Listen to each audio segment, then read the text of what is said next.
Selamat siang. Oke, hari ini pembelajarannya PPKN ya. Pasti kalian mendengarkan video ini dengan bertanya, loh kok PPKN kok yang ngajar kok suaranya cewek, kan seharusnya PPKN yang mengajar Pak Wahyu. Oke, memang PPKN kan kemarin yang memegang Pak Wahyu.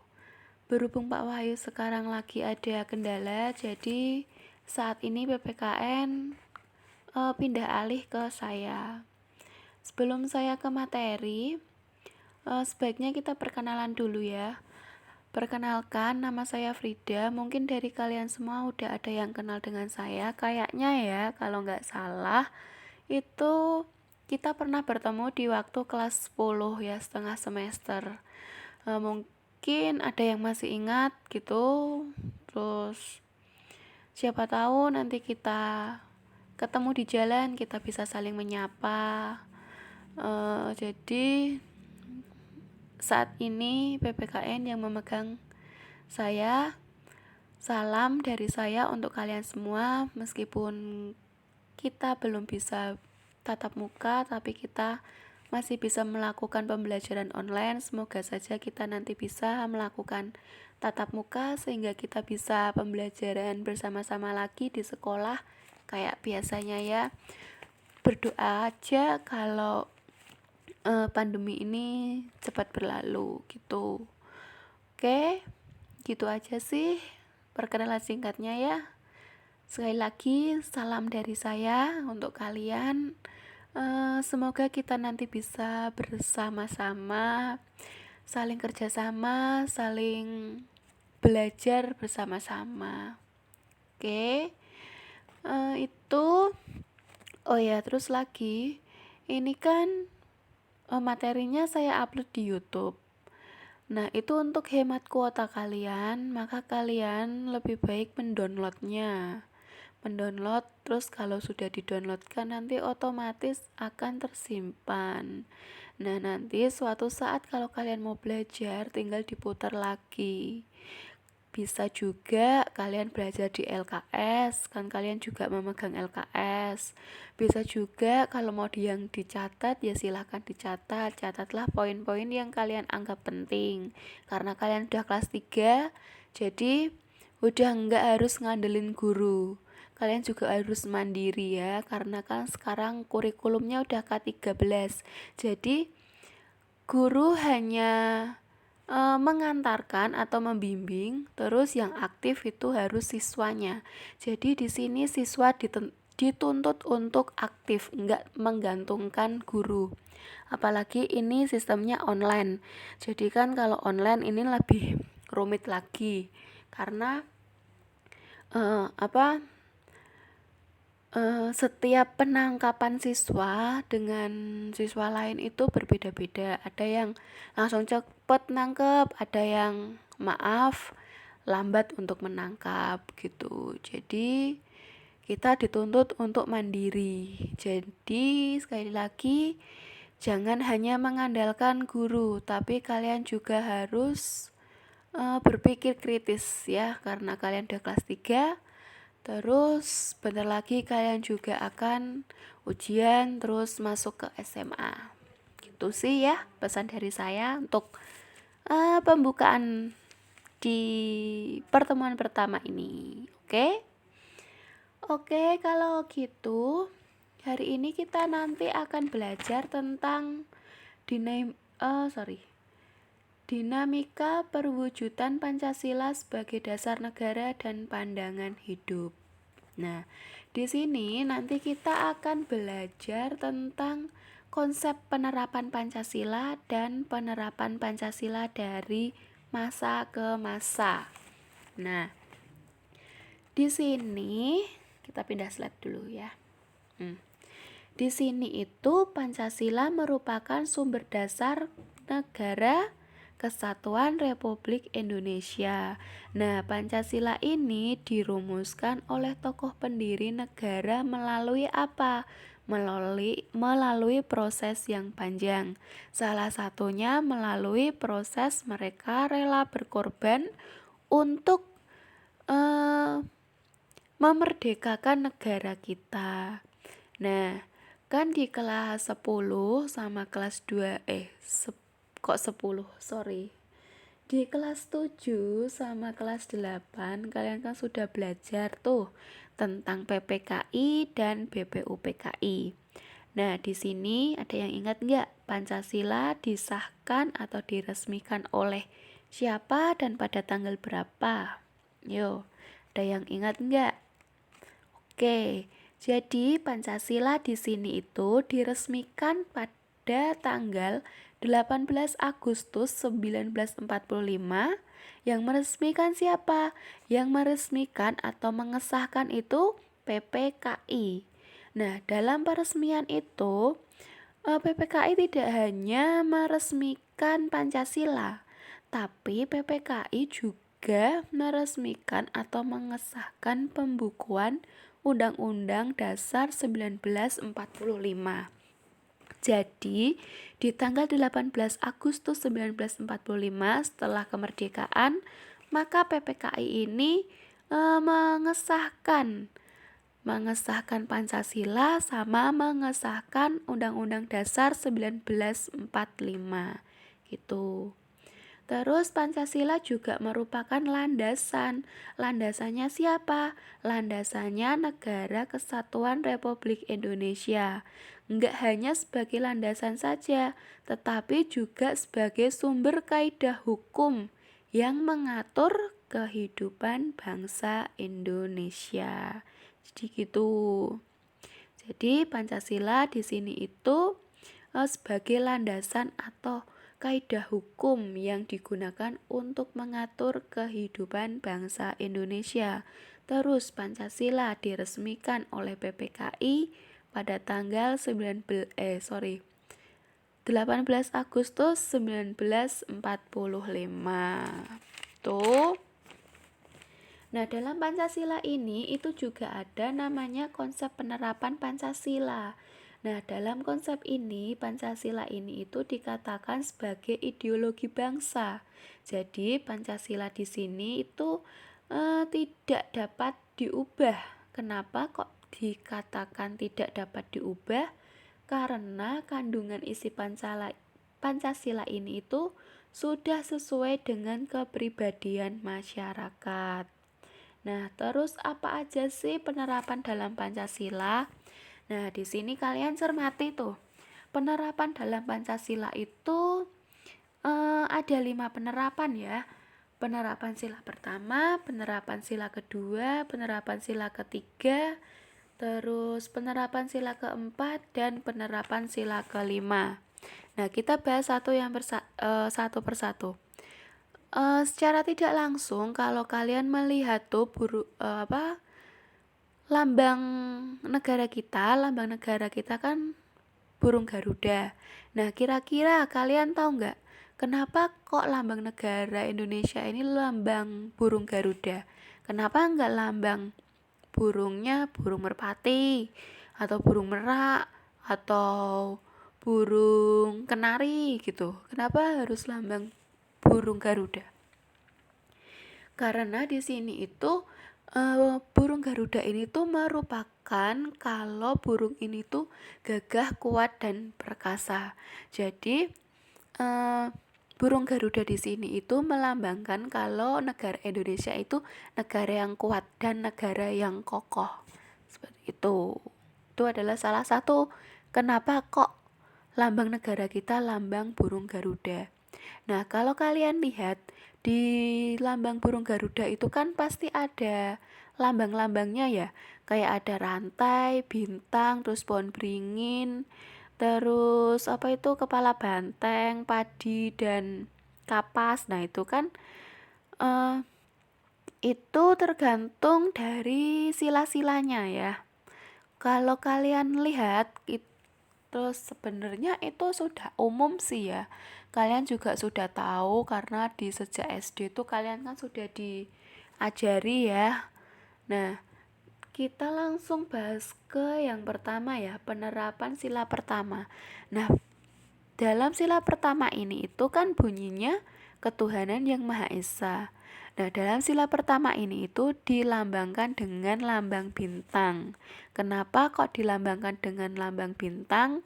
Karena di sila pertama ini itu mencakup percaya dan takwa kepada Tuhan Yang Maha Esa, sesuai dengan agama dan kepercayaan masing-masing gitu. Terus hormat dan bekerja sama antar pemeluk agama dan penganut-penganutnya, sehingga terbina kerukunan hidup antara agama satu dengan agama yang lain. Terus yang ketiga, saling menghormati kebebasan menjalankan ibadah sesuai dengan agama yang mereka anut. Jadi kalau ada teman kita ya yang beribadah, misal teman kita ada yang muslim terus lagi sholat yang siang tuh ya, lagi sholat, terus kita juga harus menghormati dia dengan cara gimana? Misalnya kita jangan mengganggu saat mereka ibadah, terus jangan berisik di sekitar tempat ibadah yang buat mereka ibadah seperti itu. Terus kalau di hari raya, entah itu hari raya Idul Fitri, hari raya Korban, kalau kita punya teman yang beda agama dengan kita, ya kita mengucapkan selamat hari raya Idul Fitri gitu, sehingga nanti kita akan menjalin hubungan yang erat sehingga tidak ada terpecah belah antara agama satu dengan agama yang lain seperti itu. Terus tidak memaksa suatu agama dan kepercayaan kepada orang lain. Jadi kalau kita misal kita agamanya Kristen, terus ada teman kita yang agamanya Islam, maka kamu jangan mengoyok-ngoyoi atau mengompor-ngompori ke teman kalian yang agamanya Islam. Ki lho agamaku Kristen, agamaku ki bener kaya ngene benere. Nah, agamamu ki salah ora kaya ngono. Lah Tuhanmu ki sapa? Jangan seperti itu. Kita harus saling menghormati agama satu dengan agama yang lain. Terus kita juga tidak bisa memaksa kehendak kalau agamaku ki lho yang paling bener, itu nggak bisa. Jadi nggak boleh gitu. Jadi kita harus saling menghormati dan tidak memaksakan suatu agama atau kepercayaan kepada orang lain. Itu untuk sila yang pertama, lambangnya bintang. Terus untuk penerapan sila kedua, ya sila kedua itu bunyinya gimana? Bunyinya kemanusiaan yang adil dan beradab. Nah, dalam sila kedua ini itu dilambangkan dengan rantai emas. Nah, artinya apa dalam rantai emas ini? Artinya itu dapat mengakui persamaan derajat, persamaan hak, dan persamaan kewajiban antara sesama manusia. Jadi kita manusia itu derajatnya itu sama, nggak ada yang tinggi, nggak ada yang rendah, nggak ada yang kamu pintar, aku goblok, pendidikanku tinggi, pendidikanmu rendah, itu enggak. Karena apa? Derajat kita sama. Begitupun juga dengan hak kita ya sama. Hak kita misal hak saling menghormati. Menghormati dalam apa? Mengambil keputusan. Si A berpendapat seperti ini, si B berpendapat seperti ini. Nah, itu kita harus musyawarahkan. Terus hak dalam perlindungan. Jadi artinya dalam hak dalam perlindungan, misal kalau aku ki wong sugih, jadi perlindunganku luwih aman, luwih ketat.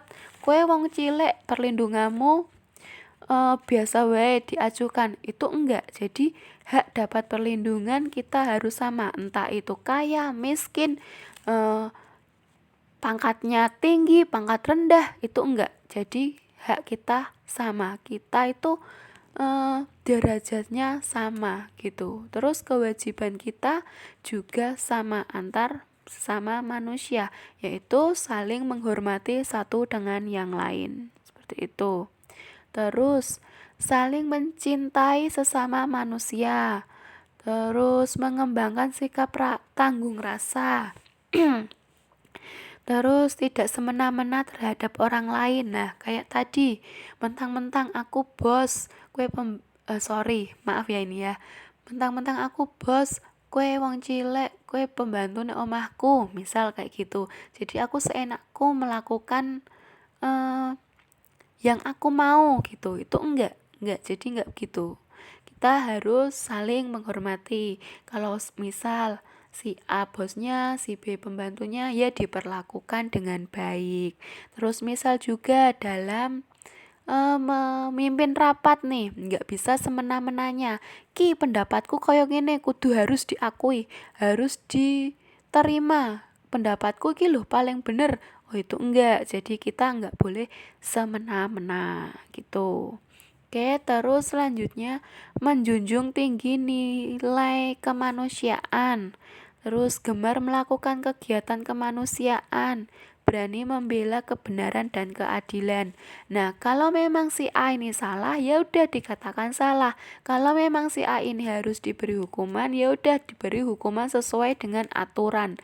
Misal, kalau si pejabat nih ya, pejabat melakukan korupsi, oh mentang-mentang kayak pejabat jadi ini berani nyogok di mana ini, di hakim sekian, terus nanti hukumannya dikurangi. Oh itu enggak, karena kalau dia salah ya salah, harus dihukum.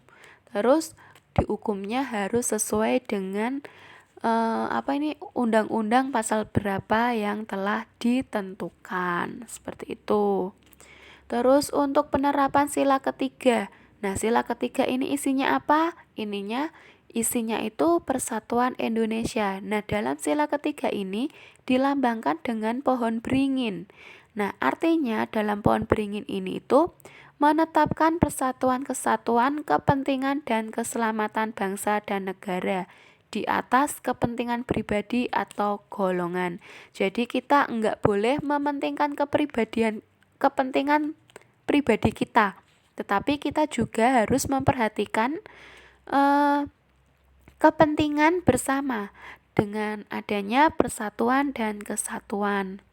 Terus rela berkorban untuk kepentingan bangsa dan negara. Misal kayak para tokoh yang rela mati, rela berkorban untuk negara Indonesia agar negara Indonesia ini gimana caranya bisa merdeka, terus enggak dijajah oleh bangsa lain, enggak ada enggak ada perebutan antara negara satu dengan negara yang lain, terutama kan eh, Indonesia ini kaya akan emas, terus kayak minyak itu, jadi tidak ada perebutan antara negara Indonesia dengan negara lain. Jadi kita harus rela berkorban demi negara kita, seperti itu. Terus cinta tanah air dan bangsa. Nah, kita sebagai warga Indonesia maka kita tidak boleh menjelek-jelekan kalau dengan negara Indonesia. Terus begitupun juga kita tidak boleh menjelek-jelekan negara lain, seperti itu. Terus selanjutnya ada bangga sebagai bangsa Indonesia dan tanah air Indonesia. Terus memajukan pergaulan demi persatuan dan kesatuan bangsa yang berbineka tunggal ika. Nah, di sini Bhinneka Tunggal Ika. Jadi bangsa Indonesia ini itu kan enggak hanya dari satu suku, enggak hanya dari satu ras, tidak hanya dari satu agama. Nah, kita kan berbagai suku, berbagai agama, berbagai kepribadian, maka kita harus saling menghormati satu dengan yang lain, saling memberikan rasa kenyamanan dengan satu yang lain sehingga akan menghasilkan suatu persatuan gitu ya, persatuan agar Indonesia ini, terutama masyarakat Indonesia ini mengalami kesejahteraan gitu. Terus untuk penerapan yang selanjutnya ada penerapan sila keempat. Nah, penerapan sila keempat itu bunyinya gimana? Bunyinya, kerakyatan yang dipimpin oleh hikmat kebijaksanaan dalam permusyawaratan dan perwakilan.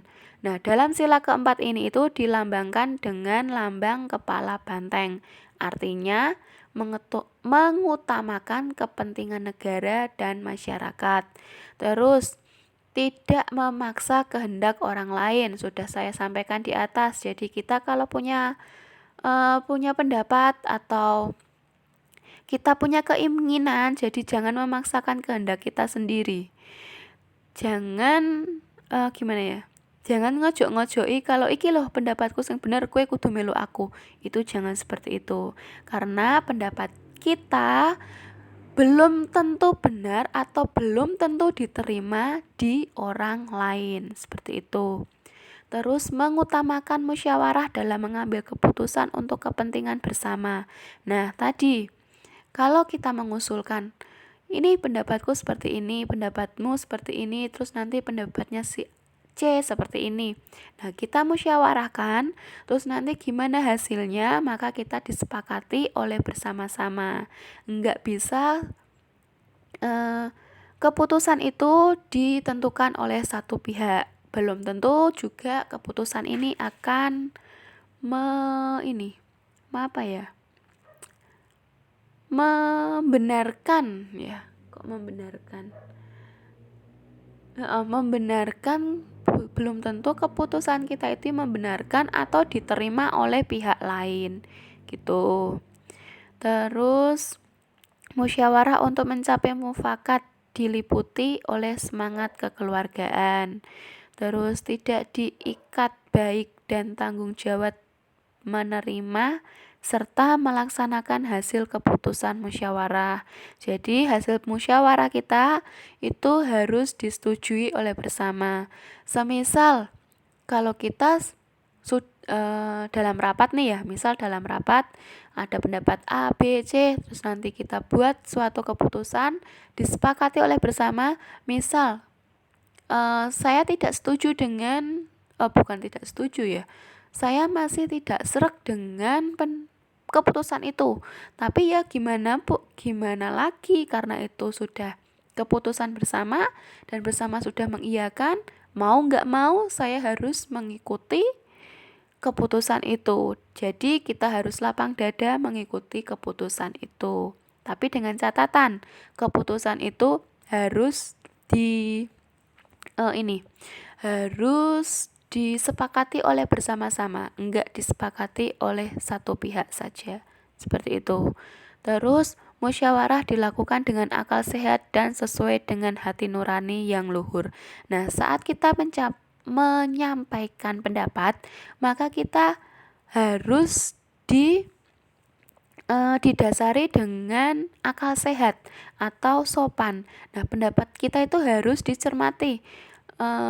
Dicermati dalam arti pendapat kita itu harus berlogika gitu. Jangan asal mengasih pendapat tapi orang ono logika nih. Loh iki pendapatnya misal bahasnya A, terus kita mengasih pendapat udah nyeleweng banget di topik pembicaraan kita. Nah, itu kan di luar akal sehat kita. Opo sing diomong opo, ngei pendapat opo. Nah, itu kan udah udah amburadul gitu ya, seperti itu. Terus untuk penerapan yang kelima itu pada sila kelima yang berbunyi keadilan sosial bagi seluruh rakyat Indonesia. Nah, dalam sila kelima ini itu dilambangkan dengan padi dan kapas. Kenapa kok padi dan kapas? Karena padi dan kapas di sini melambangkan menggambarkan peraturan-peraturan luhur yang mencerminkan sikap dan suasana kekeluargaan dan gotong royong. Terus bersifat adil, terus juga ada menjaga keseimbangan antara hak dan kewajiban. Jadi dalam sila kelima ini itu kita diwajibkan untuk saling bergotong royong. Jadi kita hidup di dunia ini itu tidak egois. Karena apa? Karena kita tidak bisa hidup sendiri. Kita juga secara tidak langsung itu menggantungkan dengan orang lain, bantuan orang lain. Misal nih, kamu kerja bakti membersihkan selokan desa itu kan kamu nggak bisa melakukan sendiri. Pastikan kamu akan memerlukan bantuan orang lain agar pekerjaan kamu itu cepat selesai. Seperti itu. Jadi itu konsep penerapan Pancasila itu ada 5. Ada penerapan sila pertama yang dilambangkan oleh bintang, sila kedua dilambangkan rantai, sila ketiga itu dilambangkan pohon beringin, sila keempat dilambangkan kepala banteng, dan sila yang kelima itu dilambangkan oleh padi dan kapas. Coba sampai di sini coba kalian pahami dulu, kalian renungkan. Oke, silahkan kalian renungkan dulu.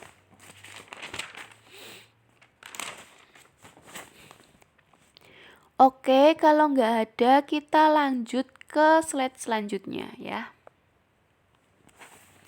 Nah, di slide selanjutnya ini ada penerapan Pancasila dari masa ke masa. Nah, dari masa ke masa ini dari masa mana sampai ke masa mana? Gitu, oke. Oh, sebentar. Dari masa ke masa. Nah, dari masa ke masa ini itu ada namanya masa awal merdeka, masa Orde Lama, masa Orde Baru, dan masa reformasi. Masa awal merdeka itu pada tahun 1945 sampai 1959. Terus masa Orde Lama dari tahun 1959 sampai 1966. Terus di masa Orde Baru itu tahun 1966 sampai 1989. Nah, untuk yang di masa reformasi itu di tahun 1998 sampai di tahun ini 2020. Nah, dalam penerapan Pancasila dari masa ke masa ini itu Pancasila di sini itu merupakan pandangan hidup, terus dasar negara dan pemersatu bangsa Indonesia.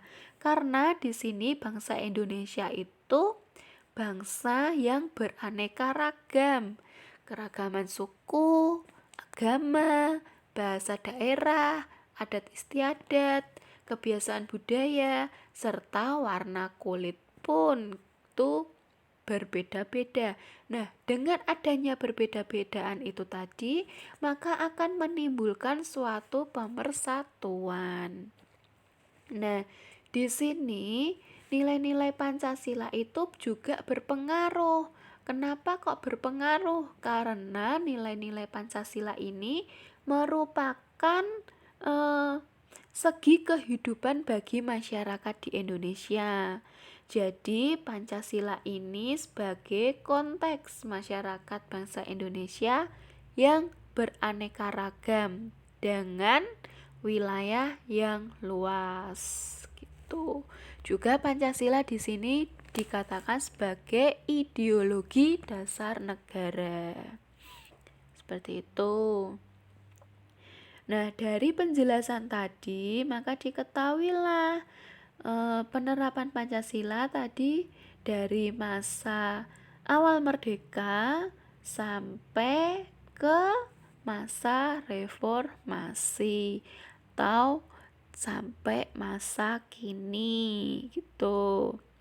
Nah, kita bahas satu persatu.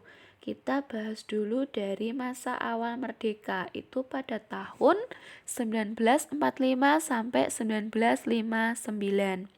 Nah, dalam masa ini bangsa Indonesia ini berhasil merebut kedaulatan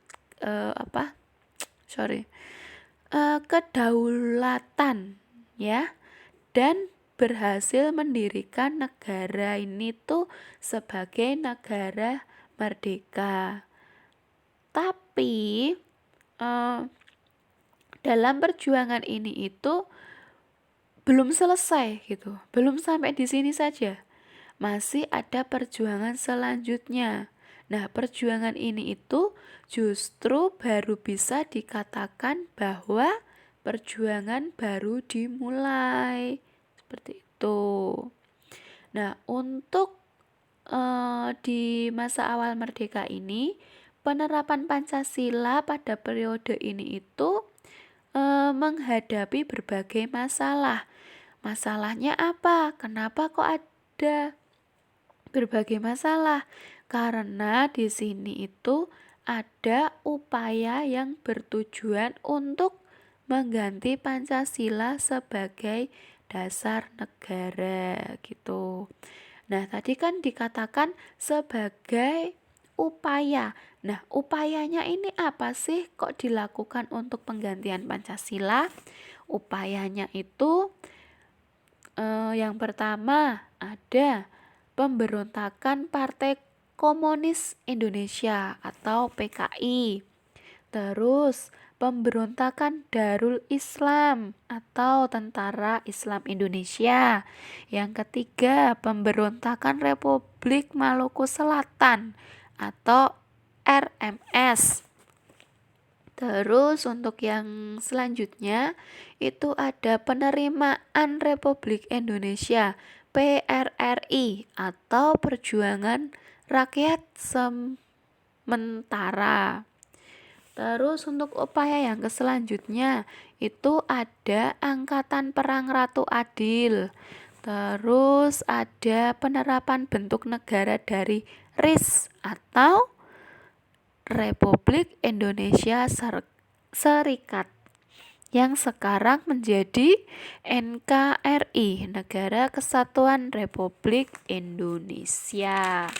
Itu jadi di masa awal merdeka ini tuh ada beberapa upaya untuk menggantikan Pancasila sebagai dasar negara. Nah, upayanya itu ada berapa?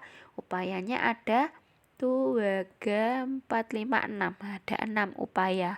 Nah, itu di LKS kalian ada, kalian coba kalian baca-baca lagi. Oke.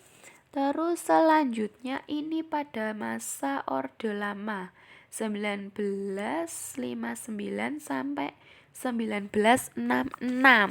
Nah, gimana sih di masa Orde Lama ini? Kan? Jadi untuk masa Orde Lama ini itu masa di mana kekuasaan ini dipegang oleh Soekarno. Jadi di sini Soekarno itu presiden pertama Indonesia. Jadi nanti Pancasila ini mengalami ideologis. Nah, dalam masa ini Pancasila itu berusaha untuk dibangun dan dijadikan sebagai keyakinan dan kepribadian bangsa Indonesia. Itu untuk masa Orde Lama. Nah, pada tanggal 30 September 1965 ini itu ada pemberontakan PKI yang dipimpin oleh siapa? Dipimpin oleh DN Aidit. Nah, tujuan dalam pemberontakan PKI ini itu untuk apa sih sebenarnya? Nah, tujuannya itu untuk kembali mendirikan negara Soviet di Indonesia serta mengganti Pancasila dengan bahan komunis. Tetapi di sini pemberontakan ini itu dapat digagalkan. Itu. Jadi untuk Orde Lama itu kekuasaan dipegang oleh Soekarno, di mana Soekarno di sini merupakan presiden pertama di Indonesia, sehingga Pancasila dikatakan sebagai ideologis. Terus untuk tanggal 30 September 1964 ada yang namanya pemberontakan PKI yang dipimpin oleh DN Aidit. Nah, dalam pemberontakan PKI ini tujuannya itu untuk mendirikan negara Soviet kembali di Indonesia serta mengganti Pancasila dengan bahan komunis. Seperti itu. Itu pada masa Orde Lama. Itu berlaku pada tahun 1959 sampai 1966. Nah, yang terakhir ini bukan yang terakhir, masih di masa Orde Baru ya. Ada lama terus ada baru. Nah, yang masa Orde Baru ini pada tahun 1966 sampai 1989. Nah, di mana di Orde Baru ini pemerintah ini berkehendak ingin melaksanakan Pancasila dan Undang-Undang Dasar 1945 secara murni sebagai kritik terhadap Orde Lama yang menyimpan dari Pancasila sebagai program P4. Program P4. P4 itu apa? Pedoman, penghayatan, dan pengalaman Pancasila. Nah, untuk Orde Baru ini juga memiliki visi. Nah, visinya apa? Visinya di sini pemerintah Orde Baru ini itu ingin melaksanakan Pancasila dan UUD 1945 secara murni dan konsekuen dengan setiap aspek kehidupan masyarakat gitu. Itu untuk masa Orde Baru. Nah, untuk pemerintahan Orde Baru ini itu di bawah pimpinan Presiden Soeharto.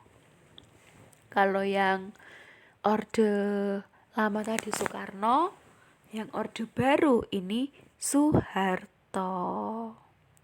Dengan harapan kalau rakyat ini itu tidak sepenuhnya terwujud. Kenapa? Karena sebenarnya tidak ada perubahan yang substantif dari kehidupan politik Indonesia. Gitu. Terus yang terakhir ini masa reformasi, ya. Reformasi berlaku dari tahun 1998 sampai sekarang. Jadi sampai tahun 2020 ya ini ya. Nah, untuk masa ini itu penerapan Pancasila sebagai dasar negara ini itu digunakan sebagai pandangan hidup bangsa terus menghadapi berbagai tantangan. Jadi penerapan Pancasila ini tuh tidak lagi dihadapkan pada ancaman pemberontakan yang ingin mengganti Pancasila dengan ideologi lain. Tuh, tetapi lebih dihadapkan pada kondisi kehidupan masyarakat yang diwarnai oleh kehidupan yang serba bebas. Jadi tantangan dalam reformasi ini itu menurunkan rasa persatuan dan kesatuan di dalam sesama warga Indonesia. Gitu. Tantangannya apa? Kok bisa sih menurunkan rasa persatuan dan kesatuan antar bangsa Indonesia atau antar masyarakat Indonesia? Misal nih, konfliknya dari beberapa daerah ya, tawuran antar pelajar. Jadi misal ada masalah di anak SMA A dengan anak SMA B. Nah, nanti adanya tawuran. Nah, jadi kan antara sekolah A sama sekolah B ini kan tidak akan damai gitu ya, karena ibaratnya aku nih sekolahan kan duwe musuh gitu. Kan jadinya akan terjadi tawuran seperti itu. Terus tindak kekerasan yang dijadikan sebagai banyak menelan korban antar jiwa sesama warga bangsa Indonesia. Misal si A punya dendam sama si B. Nah, terus dendamnya kuwi gondok banget. Terus dengan metamit si A ini berpikiran, aku pengen mateni wong kae karena wong kae iki gini. Nah, akhirnya terjadilah suatu pembunuhan. Terus juga bisa juga tuh di berita-berita kan banyak rumah tangga tapi suaminya membunuh anaknya atau membunuh istrinya, itu kan banyak seperti itu. Jadi di masa sekarang ini tuh kita harus pandai-pandainya untuk menyaring informasi, terus menggunakan alat teknologi, karena sekarang alat teknologi juga menimbulkan bahaya ya, terutama dalam kejahatan, entah itu penipuan, penculikan, seperti itu.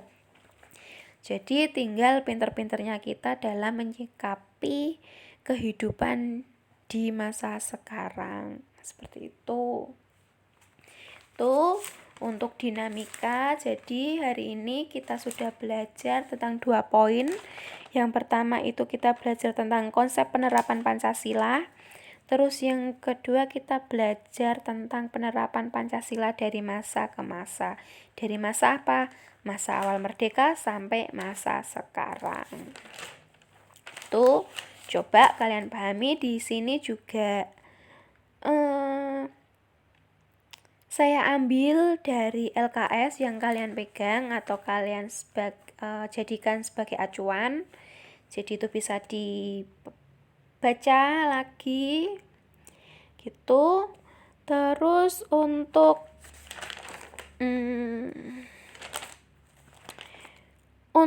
evaluasi kalian, coba kalian kerjakan